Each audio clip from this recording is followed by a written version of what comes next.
Me revoilà les copains, donc voilà, on a vu le premier round, le deuxième round, le troisième, voilà, on a affronté un clan français nommé Adulte, avec un très très bon niveau. Malheureusement, les deux clans ont manqué de réussite. Voilà, pas de perf TH13 dans ce round, ça s'est joué à très très très très peu. Donc voilà, on passe direct au quatrième. Alors, le quatrième round. Numéro 4. Attaque de barbares.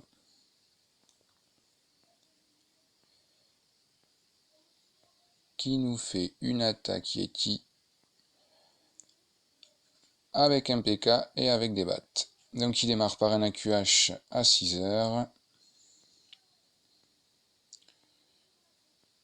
Je me souviens, cette attaque, je l'ai vue en live. Sur le coup, j'y croyais pas. Pour moi, le sud était trop chargé. Surtout que je trouve qu'il tarde un chouïa à mettre voilà, le rage et le poison, il n'en avait pas du coup. Donc en gros, il active la capa très tôt. Il active la capa très tôt et enfin moi personnellement quand j'attaque et que je déploie la capa de l'arène aussitôt, souvent c'est compliqué. Ça m'est quand même arrivé de perf ou quoi, mais souvent ça inaugure rien de bon. Bon, très bonne capa Warden. Il prend absolument l'arène, les fées, les boulistes, les PK. Et au final, tout rentre. À part 4-5 boulistes qui tournent, mais ça c'est peut-être mieux. Et au final, je crois qu'il y en a deux trois qui font demi-tour. Non, même pas. Je confonds.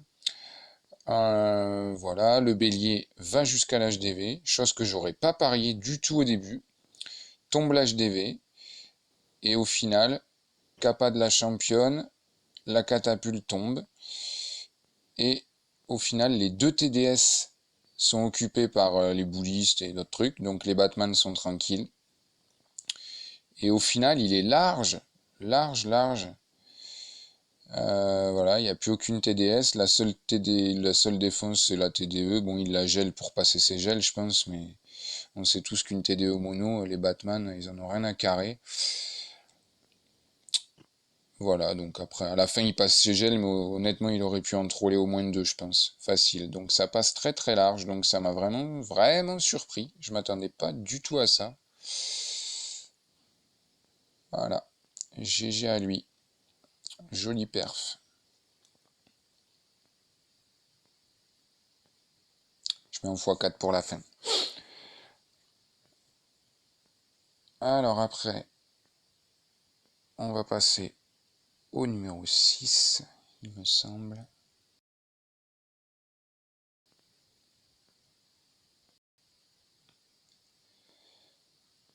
Attaque réalisée par moi-même.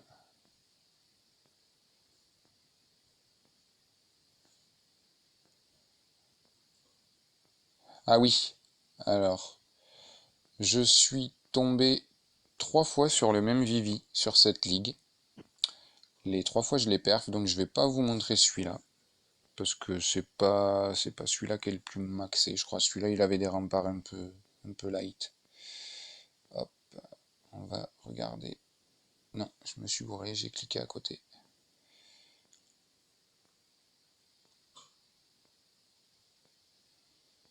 Hop là. Trinita qui nous fait un AQH Minogue. Ça fait plaisir de voir que de plus en plus de joueurs du clan s'y mettent. Par contre, voilà, là, on peut voir que l'effet mal posé, la l'anti-aérienne se régale. Il aurait fallu les poser de l'autre côté de l'arène et mettre les ballons avant pour éviter les bombes noires. Au final, l'AQH tient bon, il a un peu pris cher, mais ça tient.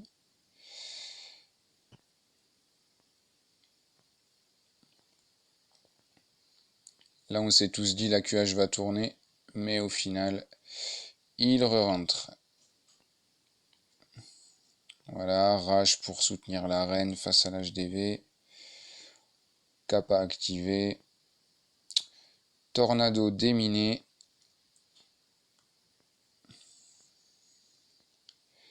Par contre, voilà, une fois qu'on a claqué la capa de la reine, là, il faut pas se chier sur le troisième rage. Il faut vraiment l'anticiper. Et c'est ce qu'il a fait. Ça, c'est bien. Ce qui est dommage, c'est que le PK de la caserne va tomber en 5 secondes sous les coups de la mono. Ça aurait été peut-être bien de poser la... Non, mais même pas. De toute façon, la caserne en décalé, il n'y avait pas d'autre endroit.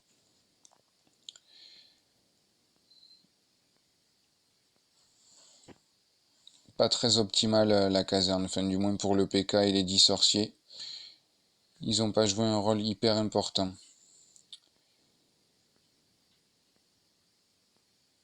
Il a vraiment attendu, vraiment attendu. Au final, il lance les mineurs,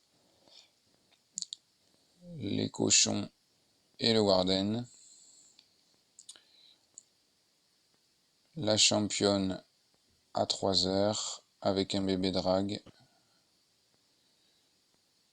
Bébé drag qui tombe direct sous les coups de l'anti-aérienne. C'est pas facile de pas paniquer quand on fait une attaque. Et des fois, on ressent en re-regardant les vidéos les petites paniques que les joueurs ont pu ressentir. Parce que là, clairement, le BBD aurait été envoyé juste après que la championne ait tombé l'anti-aérienne. Le BBD aurait pu déminer peut-être 7 ou 8 bâtiments, là, allant de 3 heures à 6 heures.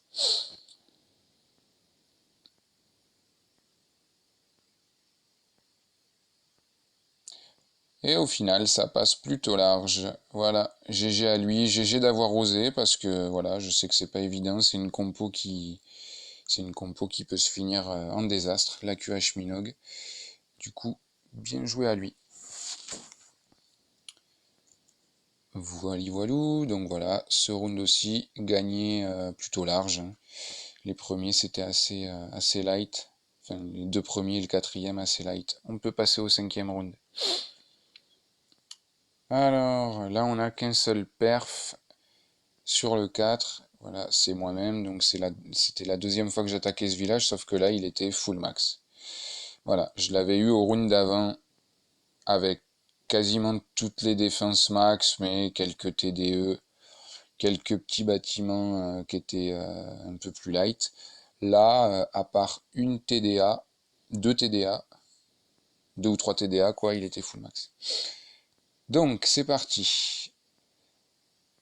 Quand j'ai vu ce village, j'ai vu direct un funnel parfait pour l'électro au nord.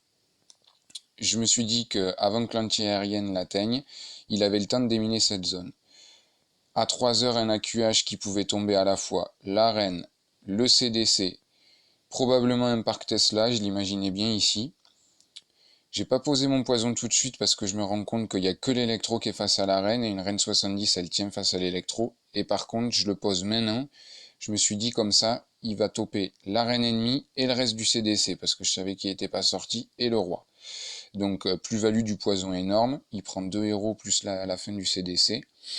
Et après, il suffisait que je laisse ma reine descendre à 6 heures. La caserne, je voulais que, pour pas perdre de temps et pas faire un fail time, je voulais que la caserne elle prenne toute la partie de midi à 9 heures. Et Minogue au middle. Roi pour tanker, mineur, Warden cochon. Et Warden, vu qu'il n'y avait pas de mono, je me suis dit, pas Warden, la championne, je la voyais bien aller au middle. Normalement, je la mets sur le côté, mais là, je la voyais bien aller là. Et là, je fais une putain d'erreur, je mets ma capa une demi-seconde après que l'HDV pète. Donc ça, c'était une grosse erreur. Sur le coup, je m'en suis voulu, parce que là, pour moi, ça ne passait pas. Je me suis dit, le dernier rage, pour la reine, ça sert à rien. Autant que je le mette sur les derniers mineurs cochons qui restent du middle, et je crois que c'est ce qui a sauvé mon attaque. Que je le mette à ce moment-là, que je réfléchisse pas trop, enfin que je réfléchisse vite. Ça a permis de tomber les derniers bâtiments défensifs, il restait plus que la zone à 9 heures. Zone assez compliquée étant donné qu'il y avait une TDE et une catapulte. Donc je vais accélérer un chouïa. Après il me restait du clean pour faire en sorte que ma reine re-rentre. Il fallait surtout pas qu'elle aille à l'extérieur, sinon c'était cuit. Il fallait qu'elle tape la kata au plus vite, donc j'ai mis presque tout mon clean au sud, parce que je voulais vraiment que la reine aille là et tombe vite la kata. Et au final, voilà. Un peu de réussite sur la fin. la TDE tombe, tout tombe. Mais ça tient un peu.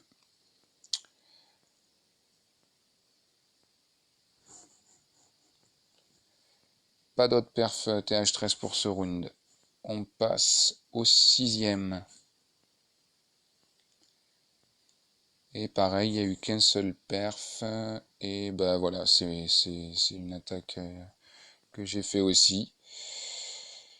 Sur un nouveau Vivi. Donc là, sachant que pour cette ligue, j'ai fait la grosse connerie de pas avoir de super sapeur. Et quand tu attaques à la QH Minogue, enfin voilà, tous les joueurs qui attaquent avec cette compo savent que le super sapeur, c'est le super combo pour faire des perfs et que quand tu l'as pas, bah, il te manque terriblement. Et là, donc j'ai pris des super gobelins en attendant pour pouvoir fournir les CDC des autres. Et là, je me suis dit, putain, ils vont enfin pouvoir me servir pour une attaque importante. J'ai vu les réservoirs là de partout qui pouvaient m'aider au funnel pour faire rentrer ma reine vers l'HDV. Donc je balance 4 gobelins, 4 gobelins furtifs sur l'extracteur de rose et 4 gobelins furtifs sur l'extracteur d'or, la réserve d'or. Au passage, ça fait sortir le CDC, ce qui m'arrange bien, comme ça je me tape pas le CDC en même temps que l'HDV me tapera sur la tronche. Le poison sur le CDC et sur le roi ennemi. Un tirage, et j'avais bien envoyé le CB test, donc je savais qu'il n'y avait pas de piège, je pouvais envoyer le reste de la sauce. Et après, j'attends, parce que je voulais ouvrir l'autre compartiment, mais j'attends. J'envoie le roi pour taper la championne, et pour terminer le funnel, je me doutais qu'il y avait un parc Tesla autour de la TDS, et je voulais surtout pas que la reine soit attirée par le parc Tesla. Et j'ai bien fait parce que ça a fonctionné. Donc j'attends que la reine tape l'HDV. Je temporise, voilà, je suis pas sûr d'où elle va aller. Je sais qu'elle va taper la défense du Warden. Mais après, je sais pas trop. Je pose la caserne à midi. Le but étant que ça funnel de midi à 3h. Et, comme d'hab, mineur cochon Warden au centre. La reine donc qui remonte au nord, cette cruche qui va taper 2 bâtiments alors que mineur cochon aurait pu s'en charger. Et du coup, elle va squatter là. Elle va perdre 20 secondes à taper du mur. On le sait, elle adore taper du mur quand elle peut faire le tour, mais bon, ça lui plaît, elle aime ça, elle aime le mur. On ne sait pas pourquoi. Mais bon, malgré tout, on voit que ça avance bien. Bonne capa, beaucoup de cochons et de Warden dedans. La reine a fini par faire le tour. Les fées qui du coup prennent le relais de la connerie et se mettent à soigner un PK qui est en pleine forme au lieu de suivre la reine ou d'aller sur les mineurs ou les cochons. Ben non, sinon c'est pas drôle. Et puis bon voilà, on peut voir que ça passe hyper large. Il me reste une quantité assez volumineuse de mineurs cochons. Voili voilou.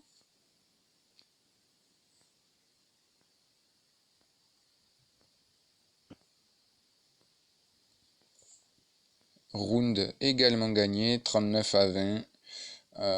Voilà, donc là c'est une méga grosse fessée. Ils ont même pas fait leurs 15 attaques. Enfin, pas très sérieux tout ça. On a mangé de l'étoile histoire de se mettre bien. Et dernier round encore en vigueur parce qu'on a déclaré un chouïa plus tard que les autres. Et donc il y a eu, j'ai encore tapé le même village, le 4. Je vous montre juste que c'est le même village, je ne vais pas vous remontrer, j'ai fait exactement la même. Peu d'intérêt à revoir. Ensuite, on a le 6 qui a été pris. Attaque en Yeti. Yeti spam, caserne séisme. Voilà, sur un village assez connu qu'on a déjà vu plein de fois. C'est le genre de village où si tu arrives à bien funnel de côté, après ça rentre, bonne gestion de la capa, des sorts, et puis on est bon. La strat souvent adoptée par les joueurs, c'est soit un Warden Walk, soit un Queen Walk, avec une caserne sur le côté.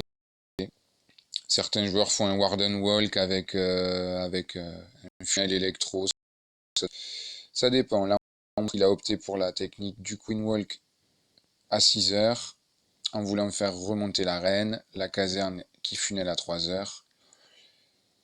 Le CDC qui sort, du coup, il envoie son spam Yeti, le poison, le roi, le warden, la championne sur le côté pour détruire les défenses du côté. Je pense qu'il sait que sa championne va tenir bon face à des petites défenses comme ça. Il active la capa parce que la catapulte fait très très mal.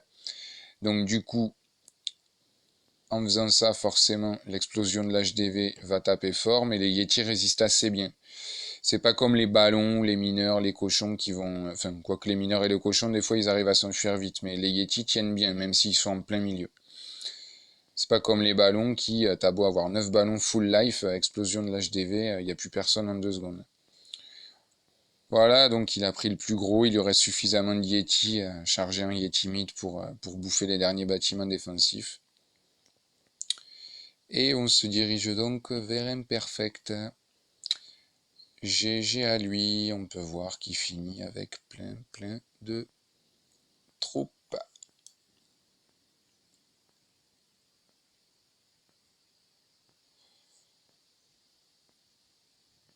Et le dernier, le 12, attaque de fire. Sur un Vivi pas maxé, mais quand même, voilà, qui peut être un petit peu chiant.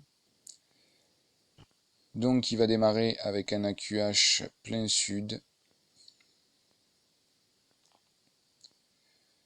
Ouverture super sapeur. Super sapeur qui est quand même merveilleux. Qui résiste à tout. Qui résiste aux bombes, aux ressorts et qui ouvre en pétant 4 murs. Presque impossible de se rater une entrée avec ça. C'est vraiment merveilleux de les avoir.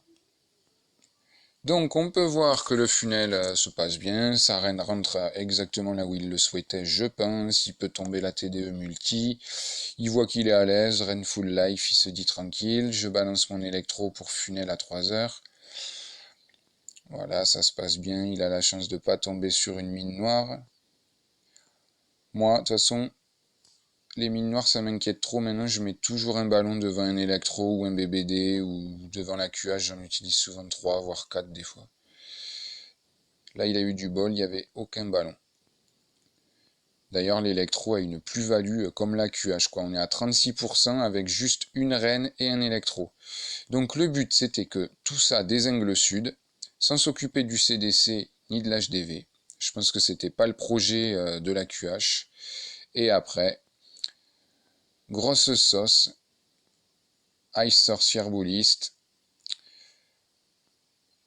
Roi Warden, sa championne, je la vois pas. Où est-elle? Elle est au middle aussi. Et voilà, on peut voir qu'il lui reste les 4 capas des héros, un poison, un gel, donc il est large. Très large. On va mettre en x4. Donc voilou, GG à lui.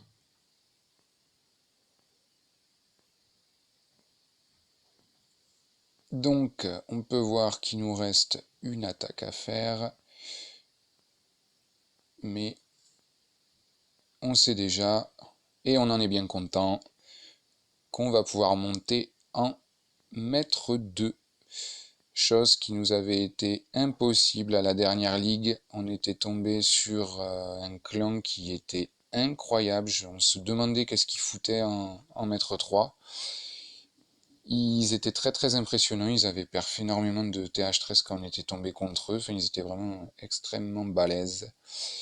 Mais là, du coup, on s'en est très bien sorti. On peut voir qu'on va monter avec environ voilà, une trentaine d'étoiles d'avance. Donc, on est content de notre ligue. Enfin, pas tous les joueurs. Certains se sentent plus en réussite que d'autres. Mais c'est fluctuant. Voilà. Moi, je sais que je suis assez content de ma ligue. Mais je m'étais vraiment terriblement foiré à la dernière. Donc, c'est en yo-yo. La constance nous permettra d'aller plus loin. Mais pour le moment, ce sera Master 2. Donc ben voilà, si par hasard il y a des TH13 qui souhaitent nous rejoindre, n'hésitez pas. On n'est pas méchant, on fait quelques vocales, on a un serveur Discord qui est pas suractif comme certains, mais sur lequel il y a des vidéos qui sont balancées de temps en temps, on fait quelques vocales. On a pas mal de plus en plus de joueurs en légende, donc voilà, on fait beaucoup de défis aussi, et puis voilà, on n'aime pas se prendre la tête, mais on aime bien faire les choses sérieusement quand on les fait, donc voilà, les GDC, les ligues, on essaye d'apporter voilà, tout le sérieux nécessaire pour que ça se passe bien et pour qu'il n'y ait pas de frustration derrière les efforts fournis. Donc voilà, n'hésitez surtout pas à nous rejoindre ou à me contacter sur Discord, voilà, ou à faire une demande pour rentrer dans le clan. N'hésitez surtout pas, vous mettez un petit message dans la demande et on verra bien. On vous acceptera et puis on verra si ça correspond ou pas. Allez, des bisous les copains, à bientôt.